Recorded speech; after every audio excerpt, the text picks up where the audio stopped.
Hello everybody, welcome to Sustainable Solar Home Construction. This is the construction that's taken place in June of 2012. Here we get started with a photo of one of the footers for the front entry porch. We'll see more of this. In fact, here's a video that gives you a shot of both sides and the post. There's the post with the rebar collar, and there's the other side. That would be the north porch footing, where we have 2x10s, we have foam on the inside for insulation, we've got 3 rows of rebar in there sitting on rebar chairs.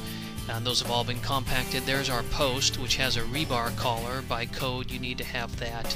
And then we have our south side porch, and you can see the rebar spikes too that are L'd at the bottom. We're going to stick those in the concrete after we've poured the footings, and those go up through the block and connect to the top row of block, which will have a bond beam. And here's the west side of the house, the Arizona room, pretty good size room. It's about 30 by 12, and there's the footers framed out, and we're getting ready for the pour. Once again, here's just a still of one of the front porch enclosure footers. They need to be at least 8 inches deep. And here's our interior footers. That's going to be a big bench or built-in chair, bonko area, and then we have simply the 6-inch wide footers that the footer that's going across the front of the house, south side. That's to frame out the planter beds, and then at the end there you saw the footer for the entryway closet. But that's what we're doing inside the home. We'll have footers all the way across the front of the house. We're going to pour those at the same time, and there's a still of the bench area, the planter bed wall footer, which will be at about 2 feet high, and then right inside that door to the left is the entryway closet, which you saw. Now here's our pour, our first of 2 pours you'll see on this video. These are pouring the footers, and here we have a lot of concrete going in the footers. I think it's 6 sack, and we have our line pump guys there, a couple of real nice guys that helped us out as you can see he's just filling the trench with concrete through the tube, and the other gentleman there is helping us screed and trowel the top of the footer there. You can see me working on the post, working around the rebar collar there. Again, this is the east entry porch area, and he's just getting done pouring the concrete in there, and then he's going to go inside and pour the interior footings that you just saw. So here we are, just trying to get these all troweled off to a level surface so we can then begin laying up our concrete block.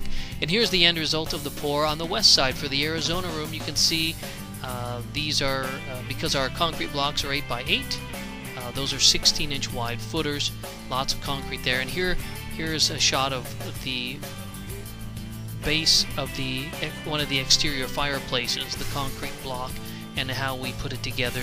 And here I am, this is actually before the pour, but here I am putting the concrete block down. This is all the way down to the base of the footer, so this is 5 blocks high. 5 times 8 is 40 inches, but you're only going to see 2.5 rows of this sticking out of the ground once we backfill around the house. There's the final product. All the concrete block is stacked for our Kiva style exterior fireplace, and then we're going to fill that all with concrete. There we go. And that happened during that first pour. When we filled the footers, we also filled our fireplace, our 2 exterior fireplace footers, and the barbecue, actually, which you see here. We built out the block area, and now I'm actually filling some of the blocks here before the pour, so I can place my cabinet in there, which we won't be able to get to those blocks after the cabinet's in there. So I fill those with concrete first, then I put the cabinet in, and then we'll fill the whole thing at the time of the first concrete pour, where we fill the footers on the east and west side of the house. So that's a cabinet I just made. It's about 14 inches deep. Just push it in there. I'll fashion a door for that to match the cabinet door to my left, which you can't see actually. But this is the barbecue area again. 2.5 rows of the block on the bottom will be under the backfill. And here we are. The footers have been poured, cured for a week, and we are going up with concrete block. This is our first row of block as we go up to build the Arizona rooms surround, which is on the west side of the house, facing the sunset. That whole side that I'm working on, the one where we're building block out right now, Matt and I, he's my stepson. This is all going to be a screened-in area, and then there'll be walls on the south and the north side, to your left and right. But we're just going up row after row. You can see we moved pallets of block as we built these surrounds. You can see my stubs too. There's a stub there on the right-hand side. With concrete block, you need to put stubs in if you think you'll ever want to get anything through the wall. Otherwise, you're in trouble because you don't just drill through a concrete block wall. So we want to think ahead and plan and put in the stubs. There's a stub there on that side, the corner you're looking at, for the drip system, and there's a stub there in case there's anything else I want to pull through the wall, maybe a water hose from the hose bib, which is actually over closer to where we're stacking block. And there's Matt. He's getting pretty high on the ladder. I don't know how many courses high. I think we went 15 courses high. Hot weather, stacking blocks. It was hard work. And here I am. We've got the door buck in, and I'm just grinding off some block so that we can bring the concrete block, which will be a bond beam, across the top of that door buck, so it matches up with the blocks on the left-hand side of the door buck evenly. Had to grind off a little bit of the corner there.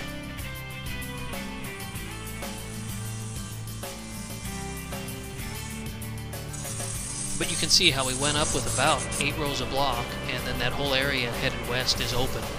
And here we're doing our second pour. We're filling all the roughly 15 row high concrete block walls with pea gravel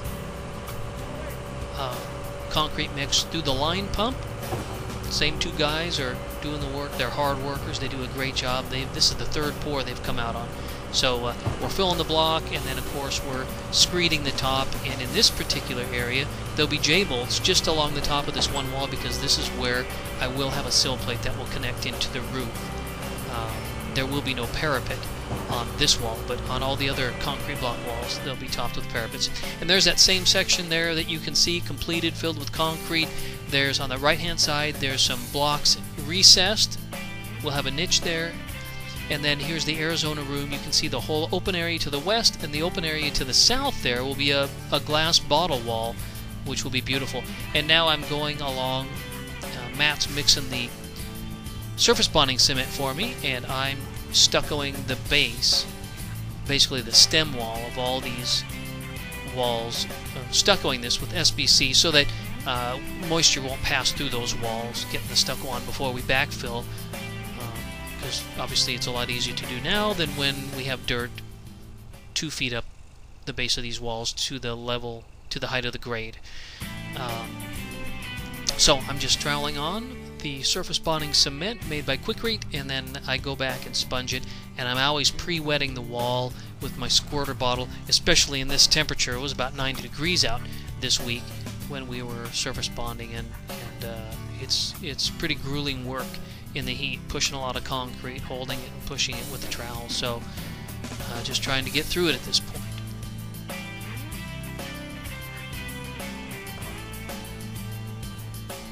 And here's a shot of the logs. We had a lot of timber burned in the fire of 2011, which has actually helped us because it's been about 8 months ago and it's a lot easier to peel. So we've got our posts peeled there, and now I'm on to hanging the gutters on the north side. So here I'm installing the hangers, and now you can see me actually installing the gutters on the hangers, and this is right at the east end of the roof where we transition to 4-inch pipe to go down from the gutters into the cistern for the rainwater.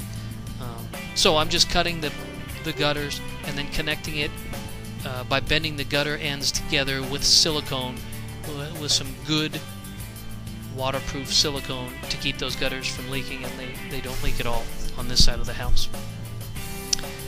So a bit of work, but we've got our gutters all around the house, which is keeping our water from running off along the north and the side of the home. So that's what we've done. June 2012.